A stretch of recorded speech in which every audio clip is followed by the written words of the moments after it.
Hello, everybody. The time is 10:16. I'd like to call the Jobs Committee to order on this beautiful Friday, February the 19th of 2021. Let's go ahead and do roll call.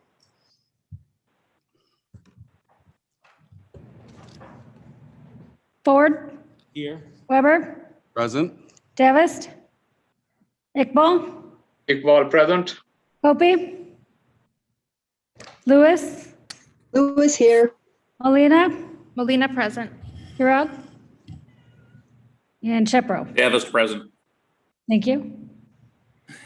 Okay, great. We have a quorum. Can I please have an approval of minutes from the January 15th meeting? Molina moves. So moved by Molina. Can I have a second? Ford second. Davis second. Ford seconds. Let's do roll call to approve. Davis, Davis, yes. Iqbal, Iqbal, yes. Hopi, Lewis, Lewis, yes. Molina, Molina, yes. Ford, Yes. Weber. Yes. Next up, we have a financial report from OCR. Maria Gonzalez or Scott Berger is on the phone. Good morning, Mr. Weber. This is Scott Berger. And yes, I do have Maria Gonzalez with me Wonderful. today and would be happy to turn it over to her to give a financial report. I do want to give you a very brief verbal performance report for our workforce development program before I turn it over to her, however. Thank you. At this time, we have just passed the halfway point for our program year. You'll recall that our program year for workforce development begins July 1 and runs through June 30th. Also, you'll remember that our program serves a 3-county area. And you'll also recall that generally speaking, our program is a bundle of 3 programs, one that serves the adult population, one that serves dislocated workers, and a third one that serves the youth. So very briefly, I'd like to just give you a status report regarding the performance of our program. Now that we are about 62% of the way through the year, I'm happy to report that our enrollment snapshot is beyond that point. We're actually a little bit ahead of schedule with all 3 of our funding streams coming in at between 74 and 79% of our annual goal. We have a total goal for service of just over 1,400 individuals. And currently our enrollment snapshot has just shy of 1,100 enrolled in the program. So we're not quite to the 75% completion mark for our program year, and yet our enrollment figures are right around that amount at 77% in all. About 59-60% of those clients are from your county. So Kane County is the largest of the 3 counties, obviously, and naturally will have larger service numbers from Kane. About half of our enrolled individuals are in training right now, which represents 91% of our annual goal. Again, that's well beyond our 62% completion mark right now. And then finally, I'd like to just let you know regarding the more popular and in-demand areas of training, we have transportation, healthcare, and IT individuals pursuing careers in those pathways.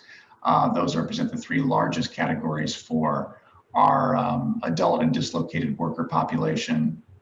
When it comes to our youth, the majority are enrolled in healthcare related fields. Here we are in the middle of a pandemic, obviously, and so healthcare is top of mind, and I think that the youth are seeing that as a viable career path for them. So later today, I will wrap all this up into a spreadsheet and be happy to email this to you so you have kind of a snapshot view of where we are. But that gives you an idea of where we are in terms of our enrollments. Things look good in that regard. At this time, I would like to turn it over to Maria to give you a snapshot regarding the financial component of our program. Wonderful. Thank you very much, Scott. Go ahead, Maria. Good morning. Thank you.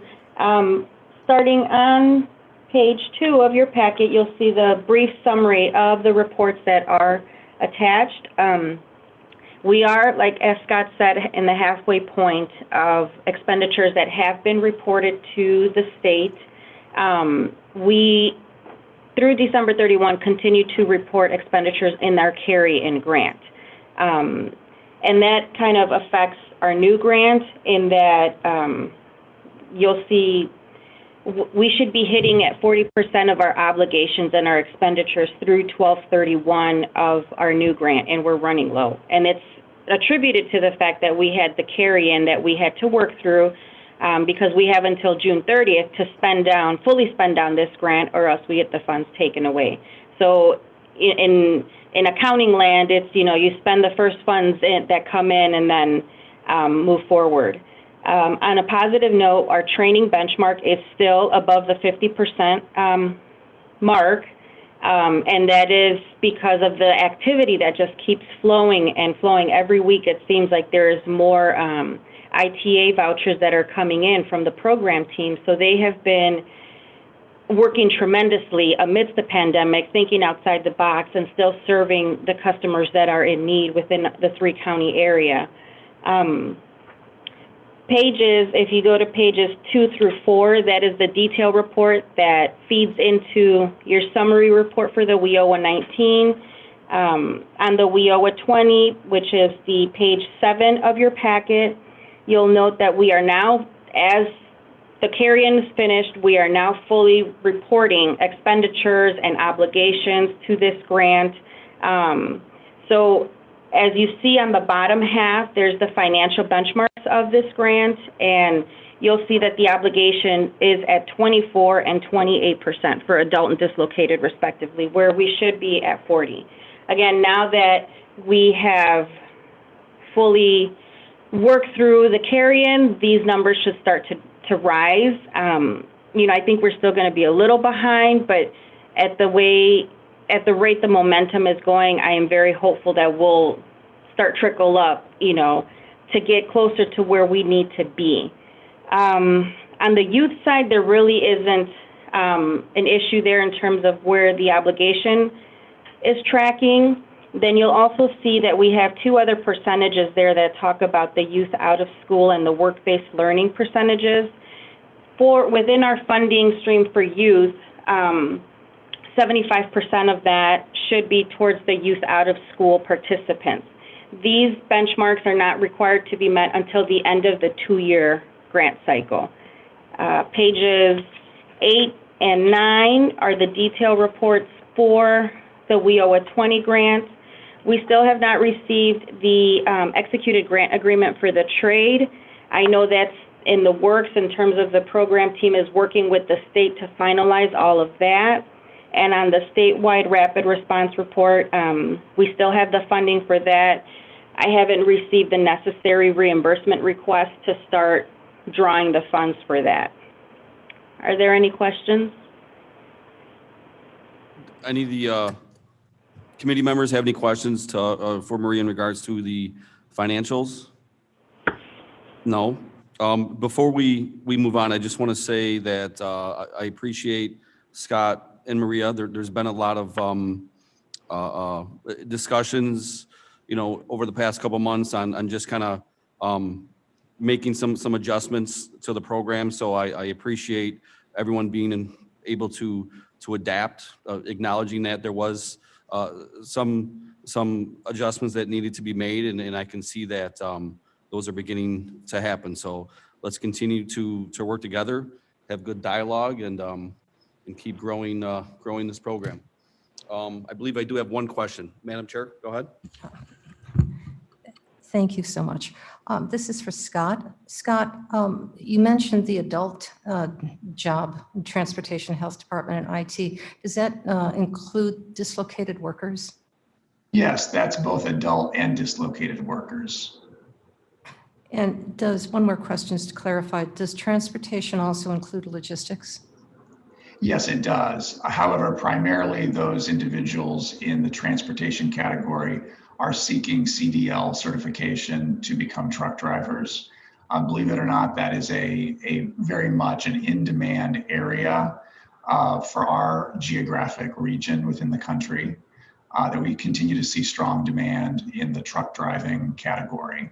So overwhelmingly, that's the career path that those individuals are choosing. Excellent, thank you. You're welcome. Thank you. All righty. We are now going to be moving on to, we have 3 presentations today.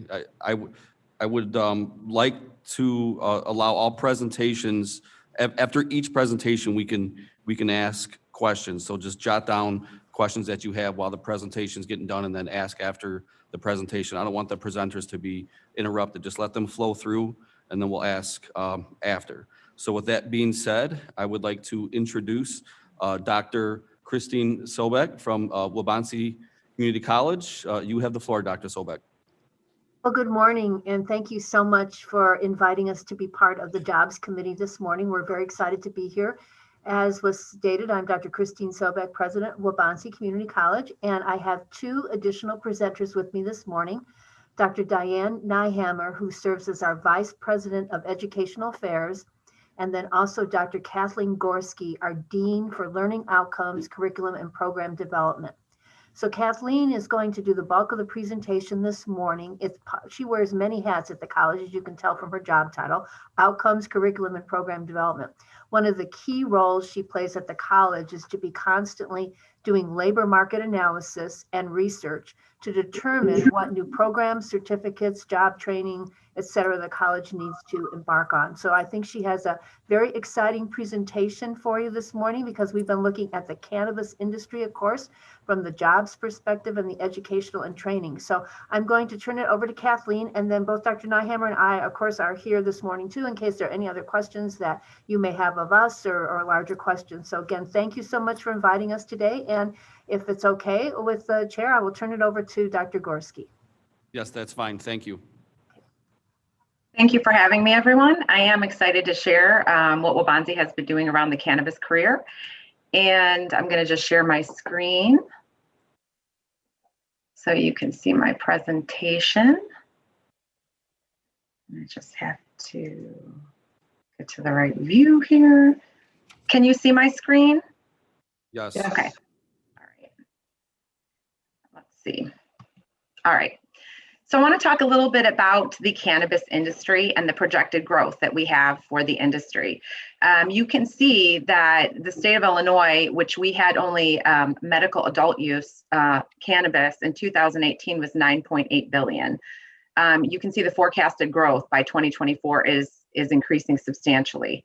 And so are the jobs. Since 2017, it has averaged 27.5 growth each year. And you can see the tax revenue has increased substantially as well.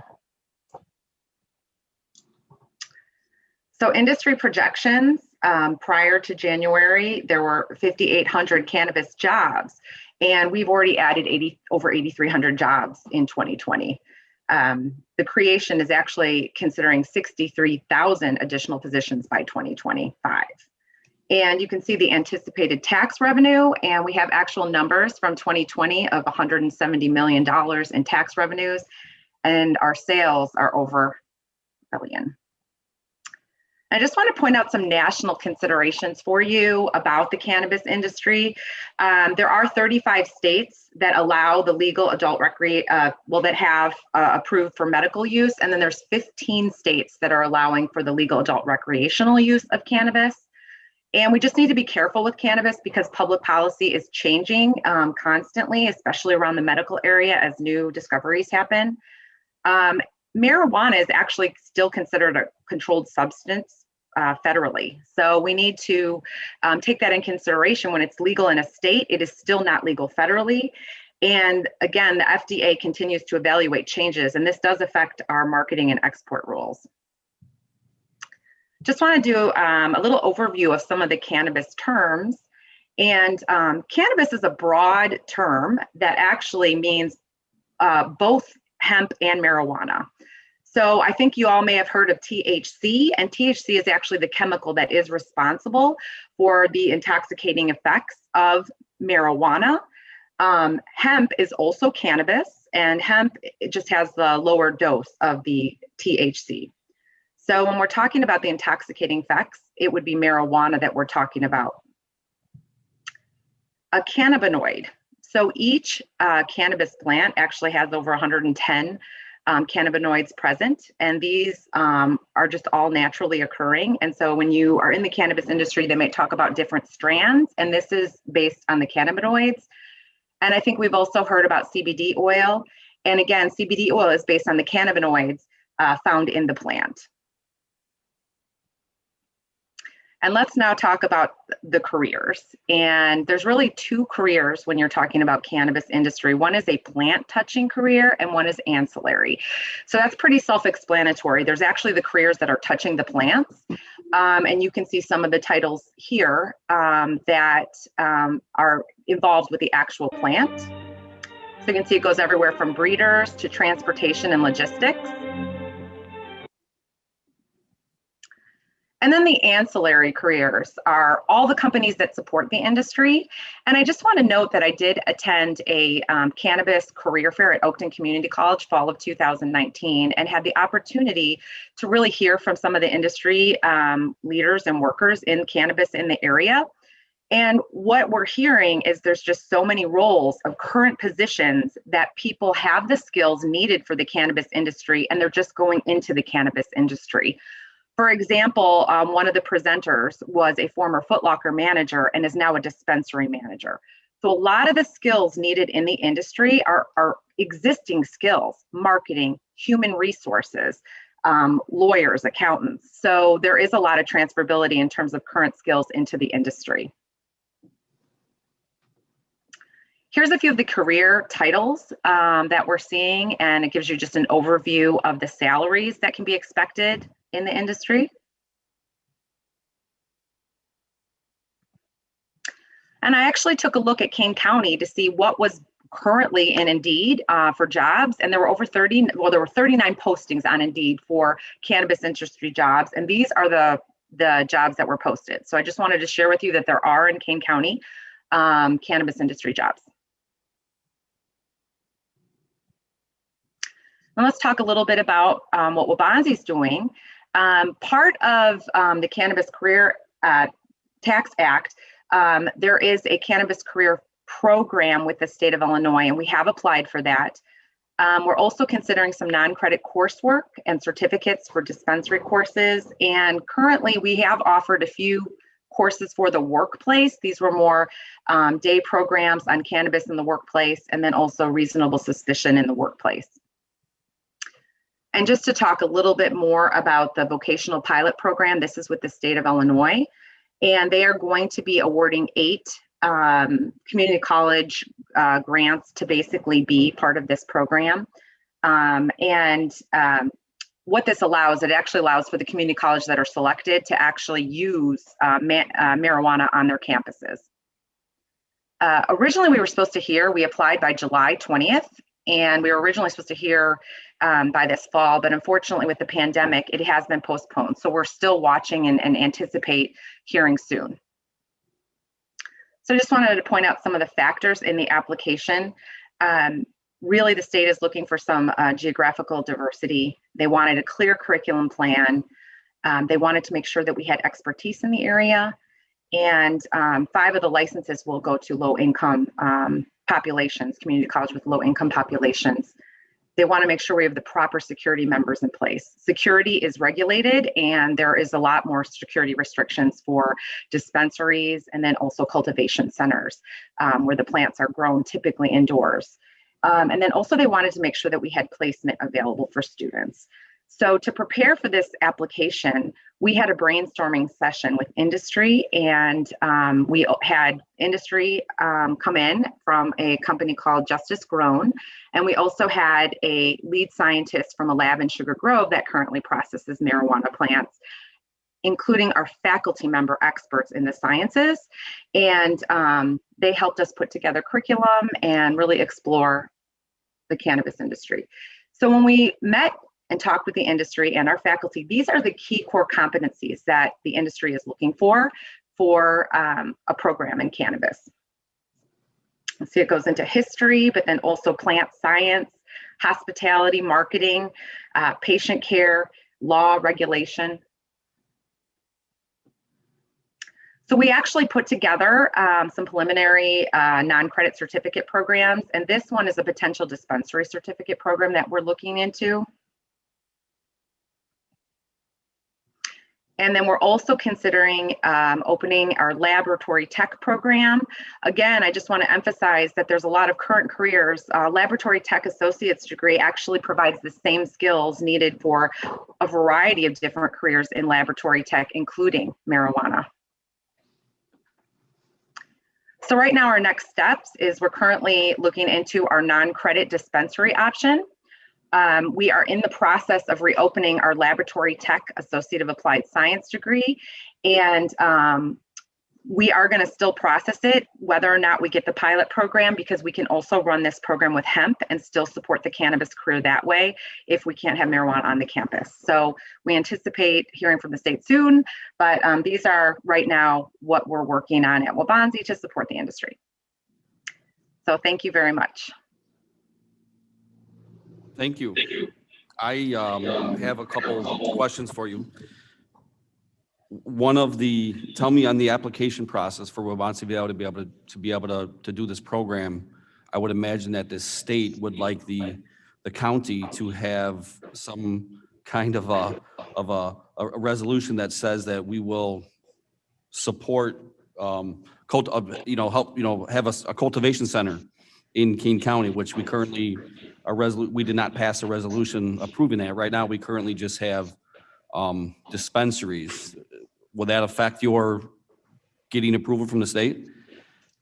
So on the state application, there was a very thorough security measure, and it really was, it shouldn't affect the application because it's really in the confounds of Waubonsie Community College. And we were required to be very specific on where the marijuana would be held, secured, locked, and cameras on it. So actually it was really just for the community college, and it did not really go into detail about the counties surrounding the community college in terms of if or not we could get the application or receive this grant. It was really more about being on Waubonsie's campus and extreme security measures to make sure it was safe for everyone. Okay, that's good. I was referring more towards the job placement part of it after the fact, like because we don't have any cultivation or craft grows in Kane County. So is that a deterrent for you guys getting accredited to be able to do this? Well, we do have to have a plan for employment for the students. With the lab tech program, there is a lab in Sugar Grove. And so we have been working to build relationships with the lab in Sugar Grove. So that is an option. And then there are other counties that do have some facilities in Waubonsie's district that we would need to work with. So I don't believe it would be a deterrent, although it would be helpful, to have more placement for our students. That's the key word, helpful. We could help. We need to help each other, right? Is there any other questions from the committee on this? Go ahead, Ms. Molina. Thank you. Good morning. As a Waubonsie alumni, I'm happy to see this as a program available to our students hopefully soon. Could you tell me how many other community colleges in the state of Illinois are currently have the accreditation for this type of program?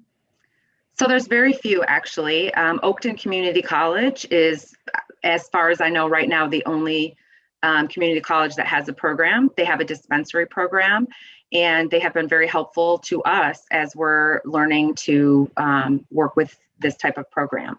Other community colleges are looking into this as well. And I know just from some of my meetings with state and other community colleges, many have applied for this, but we're still waiting to hear. So really Oakton Community College right now is one of the few that I'm aware of that has a program. Thank you.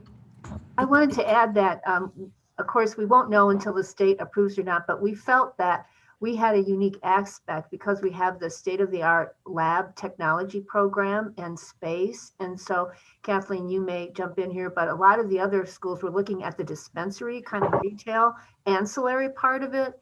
And it takes a lot of equipment and a lot of quality control to do the science part of it.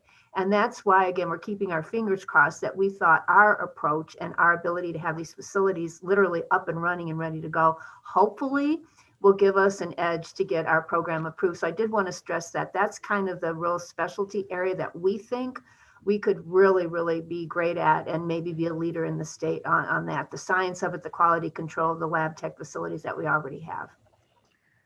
Very, very good to note, Dr. Sobek. The three real areas too with the plant touching is you do have more of your agriculture. So I have heard with the state, a lot of community colleges might be going the agriculture growing route, and many more going the dispensary route. And the lab tech route is really our niche. We have a state-of-the-art lab that actually industry, when they came to visit, was extremely impressed and was interested in sending students to our lab to finish classes. So yes, we are very hopeful so that we can use our lab. That's wonderful.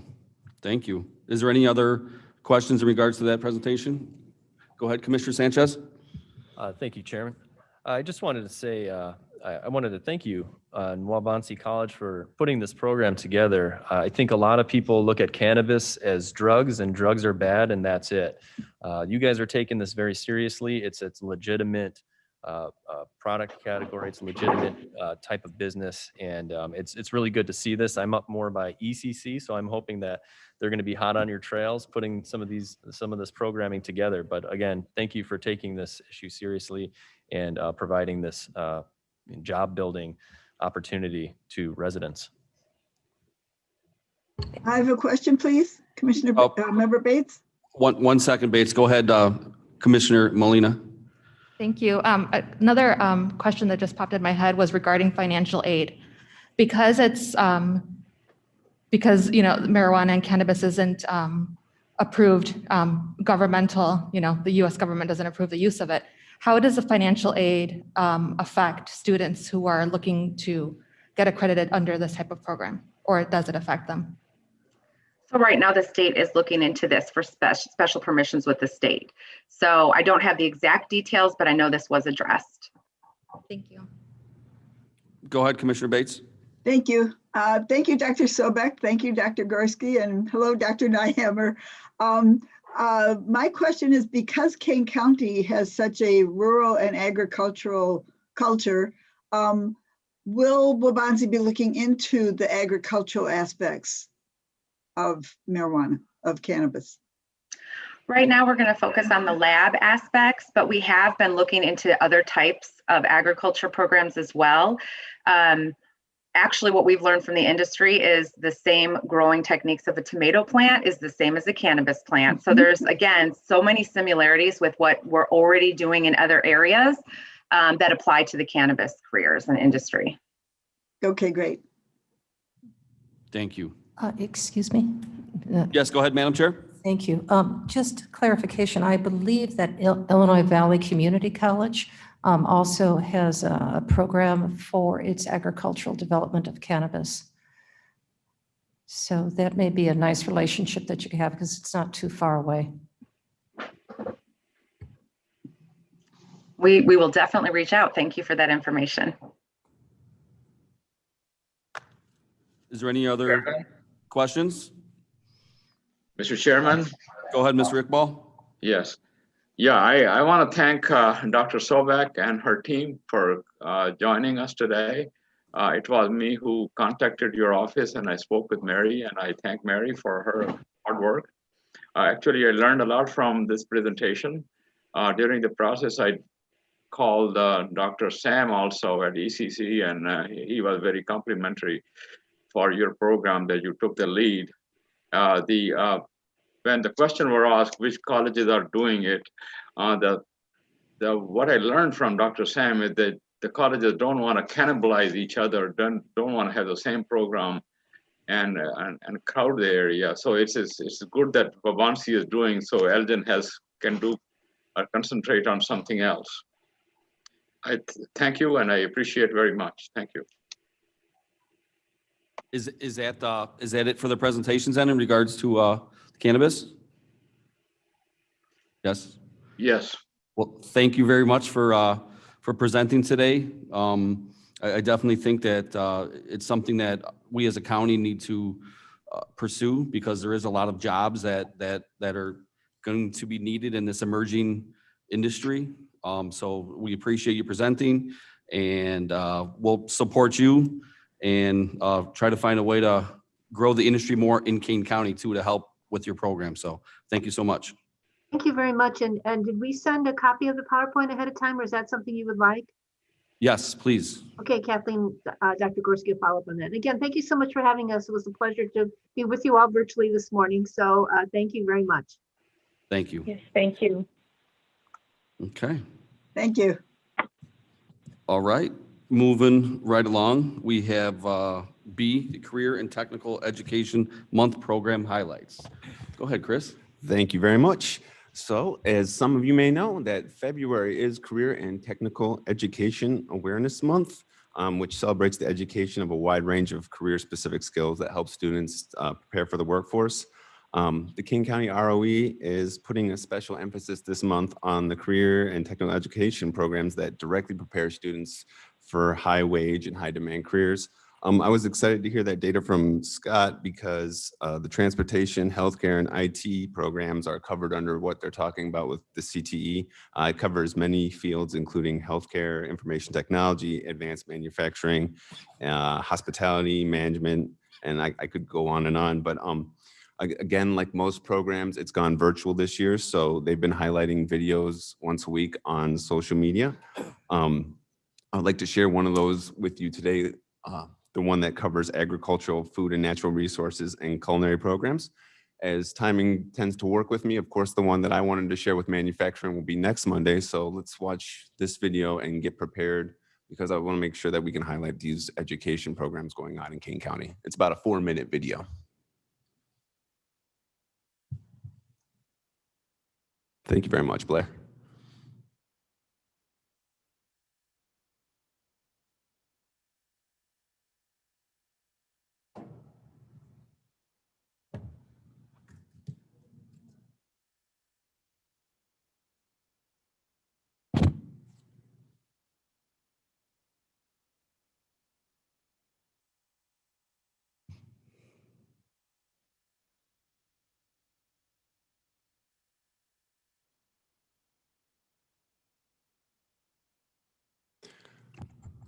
And while we're waiting for the video, just the previous videos that have happened so far this month is also finance, business services, and IT, health sciences, human services, law, public safety, and education. And next Tuesday will be the last video, which will be STEM, manufacturing, transportation, trades, and counselors. Again, this is just something our regional office is educating. Office of Education has put together with students, teachers, and other people involved in the private sector. Culinary classes at East has been very good. All of the classes I took from culinary 2 and 3, and now restaurant management 1 and 2 were fun, and I feel like I learned a lot. I grew a bond with people from the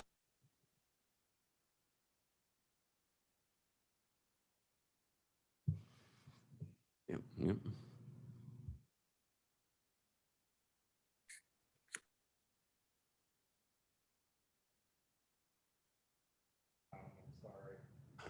That's okay.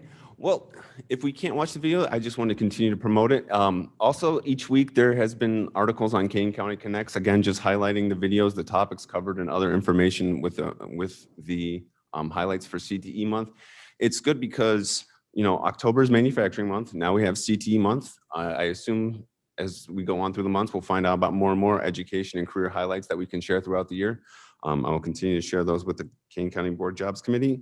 And also on the different King County articles, you can find different references and links to all the programs connected with CTE month.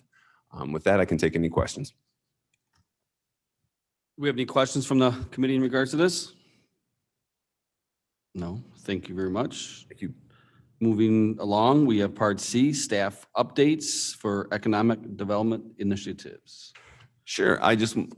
Mark has some informational items. I just wanted to share our update with our unemployment numbers. With the change in administration, we're starting to see a little bit of a longer lag time in terms of our official unemployment numbers. So Kane County's December unemployment number from 2020 was 6.6%, which was actually up from 6.2% in November. But we still beat Illinois in December, which Illinois had a 7.5% unemployment rate, which went up a full percentage point from the month prior as well. Good news is in January, the USA unemployment number right now is sitting at 6.3%, which was down about 0.4%. A lot of the news recently has been a lot of numbers changing down. I expect to see a little bit of a higher unemployment number currently, but with the change in administration, change in policy, it's taking longer for numbers to get out in revisions. So we'll just keep you updated as they come. I have a question. if I may. Madam Chair. 6.6 in December, that's people who are actively looking for jobs. What about those individuals? What's the real count? Because I know the real count of people who have stopped working or decided they could not find a job for whatever reasons, childcare, COVID-related transportation issues. What's the real number? Do you know it? I don't have that real number with me. I tend to follow the Federal Reserve statistics, which are only follow the numbers which you spoke of the people who are active searching. You know, Can you find that number for us and send it to the committee? absolutely. Because that's the unemployed number that we really wanted to start drilling down into and see with workforce development and other opportunities that we can start reaching out to them. So for the actual number, you would like the unemployed, the underemployed, the searching and the not searching? Correct. Absolutely. And there's also a lot of gig workers that may not be considered as part of the employment ring. Yeah, and I am monitoring the situation in California with the passing of Prop 22, which was the change in gig worker status.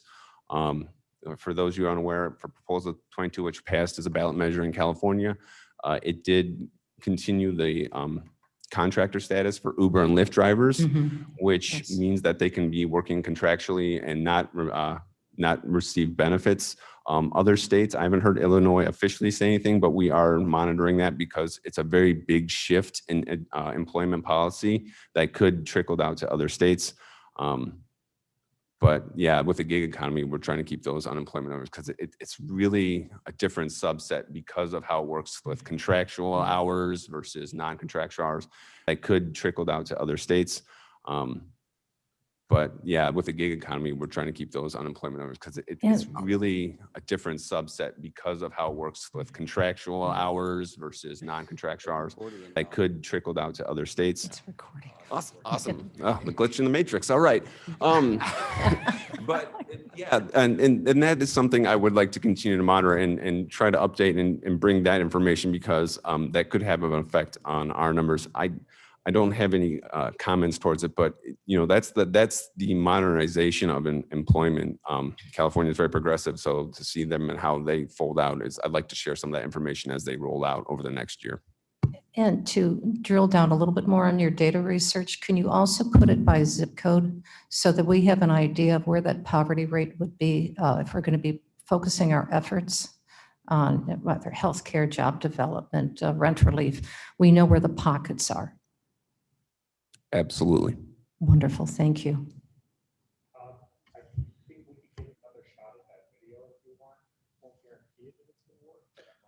Let's go for it. It's 4 minutes long. Let's do it.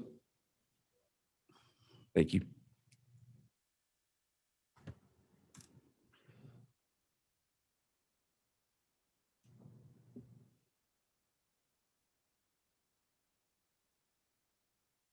The mute's on the YouTube.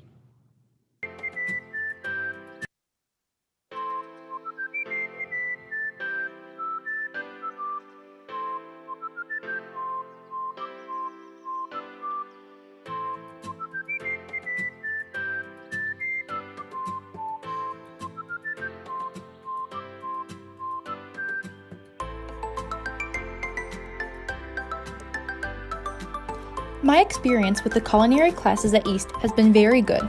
All of the classes I took from Culinary 1, 2, and 3, and now Restaurant Management 1 and 2 were fun, and I feel like I learned a lot. I grew a bond with people from the classes, and I love being able to cook and have fun with them. The labs we did were amazing, and it taught us many skills like how to make bread from scratch or making our own pasta. We got to work on our time management, teamwork, and even leadership.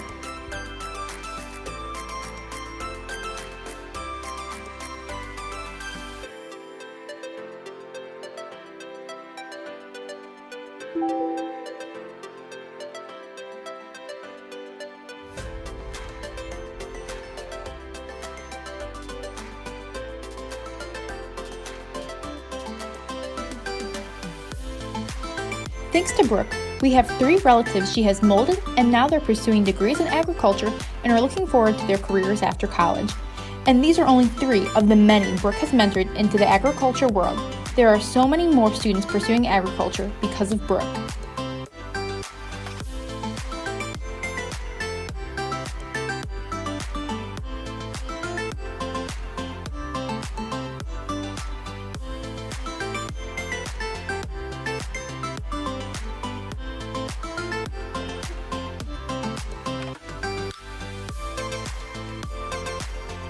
Having the opportunity to take culinary classes at Batavia High School sparked my love for foods and nutrition. My desire to work with children led to my decision to pursue education in family and consumer sciences. This program holds fond memories from my high school years that I hope to continue to offer to students.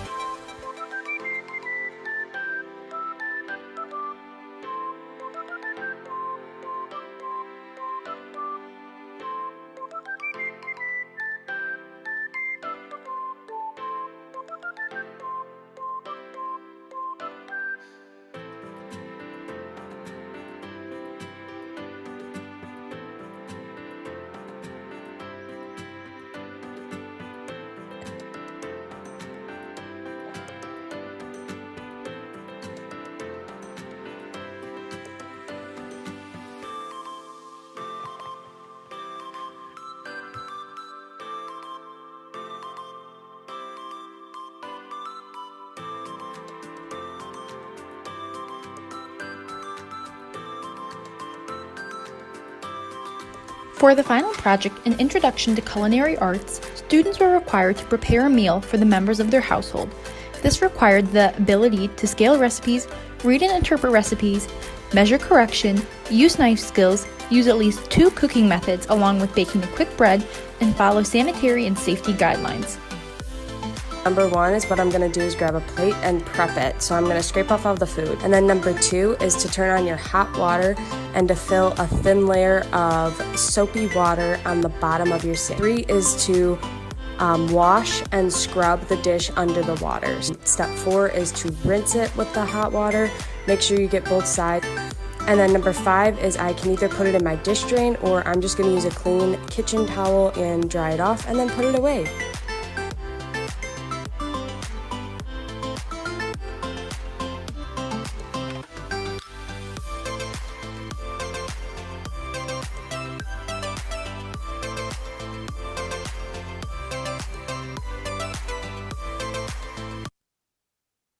Good, thank you. Thank you very much. I just wanted to say thank you, Blair, for getting that up. And also, if you can see in the bottom, and don't worry about it, Blair, it's only got 173 views. So if you have the opportunity, please share it with other people just to let other officials and other people in the county know that we are working to educate our students locally with the programs for jobs locally so we can keep them here in King County. Thank you. Absolutely. I'm going to share it with my 3 children, the dishwashing skill. That'd be a good one. All right, thank you. In regards to new business, I mean, we don't have any formal new business. Mr. Chairman, may I make a comment, Ms. Bates? Yes, go ahead, Mrs. Bates. I'm sorry to interrupt you, but before we go past that video, as chairman of the Aurora Green Fest, 1 or 2 years we had the East Aurora culinary team come to the Aurora Green Fest. And those kids were fabulous. And the skills they were learning included sales and leadership and organization and cooking. So these programs are fantastic for these students. And I hope they continue and thrive. Thank you. Thank you, Commissioner Bates. No, and I like the fact that, the more programs there is out there that show that there's different career paths other than, your traditional just going to a college is better, because that's not for everyone. But until these kids can experience different occupational skills, they don't know what they might enjoy that, but it's got to be put in front of them. So I would agree with that 100%. Thank you. So in regards to new business, like I said, I have nothing formal to present, but I want to say that using the Waubonsie Valley College presentation in regards to cannabis careers, we need to use that as a catalyst to try to get some legislation, some resolution going to where it can go to development and move on to where, you know, we can have discussions about creating a program and support, you know, cannabis within the county, so that if Wabansie Valley has a program, they have somewhere to place the students that are participating in that program. So I would like staff to help create something to move it along. I know I'm going to talk about it in the committee of the whole, but I want everyone here to be of the same mindset that this is something that we need to get behind, and hopefully the county can support something. I don't know of any public comment. I haven't seen any questions. Oh, go ahead, Mark. If you will, I just have 4 quick updates on the economic development initiatives. If that's okay. Yeah, absolutely. Please. Great. One, just I'm participating in the regional recovery effort on behalf of the county under the economic development track. This is headed up by CMAP in partnership with Choose Chicago. And one of the focuses in terms of what are the gaps to address moving ahead, one of them, we've known this gap for a while, and that's a regional marketing approach. So I'm also going to be attending a follow-up meeting via Zoom next week to begin to talk about what the other partners in the region already have put together. Obviously, big organizations like World Business Chicago kind of market the region, but not completely. So looking at how that can move ahead so that all the assets in the region, including the ones in Kane County and Will County, McHenry County, are included in their overall marketing. The other, some of our partners that we work with on tracking and want to help get their word out and amplify what they're doing. One is IMEC, the Illinois Manufacturing Excellence Center. They have a big marketing push out right now. They have using CARES Act funding. I think they're getting either through the federal government or the state for what they're calling their Move Ahead Faster program. And that's manufacturers can apply into 6 different categories of assistance that's a value of $5,000 that they don't have to pay for. They apply, IMEC provides it, everything from keeping workers safe to being cyber ready to growing their sales. So there's sort of a suite of things that they can sign up to do. The other one is our Illinois Manufacturing Association. Chris talked about it last month. They're doing their Maker Madness, which is in the spirit of the NCAA March Madness. At least one of our local companies is in the brackets, Bison Gear in St. Charles, and we're trying to find out what other Kane County companies may be in their bracket so we can help get some votes their way. And then finally, for those of you who are on the Ag Committee are already aware of this crossover initiative, and that is we're using a grant from Compeer Financial for giving farmer mini grants for our food growers. So we, the Ag Committee earlier this week, actually just yesterday, approved round 2 and an additional 12 applicants. And we're actually going to be doing a round 3 as well. But these are just phenomenal local businesses that are creating healthy food, sustainable ways, getting it right into our population. And we're excited about that program. So that's all I have, unless there's any questions. Thank you. Thank you, Mark. Any questions for Mark? Anyone in person or on the phone? All righty, seeing none. I am going to ask for a motion to place the reports on file. Ron Ford. So moved by Mr. Ford, seconded by Commissioner Molina. Can I please have a roll call vote for that? Davis, Davis, yes. Iqbal, Iqbal, yes. Lewis, Lewis, yes. Molina, Molina, yes. Ford, Yes. Weber. Yes. We have no need for executive session, so I would like a motion to adjourn. So Davos moved moves. by Davos, seconded by Ford. Mr. Ford. All those in favor say aye. Aye. Those Aye. opposed say nay.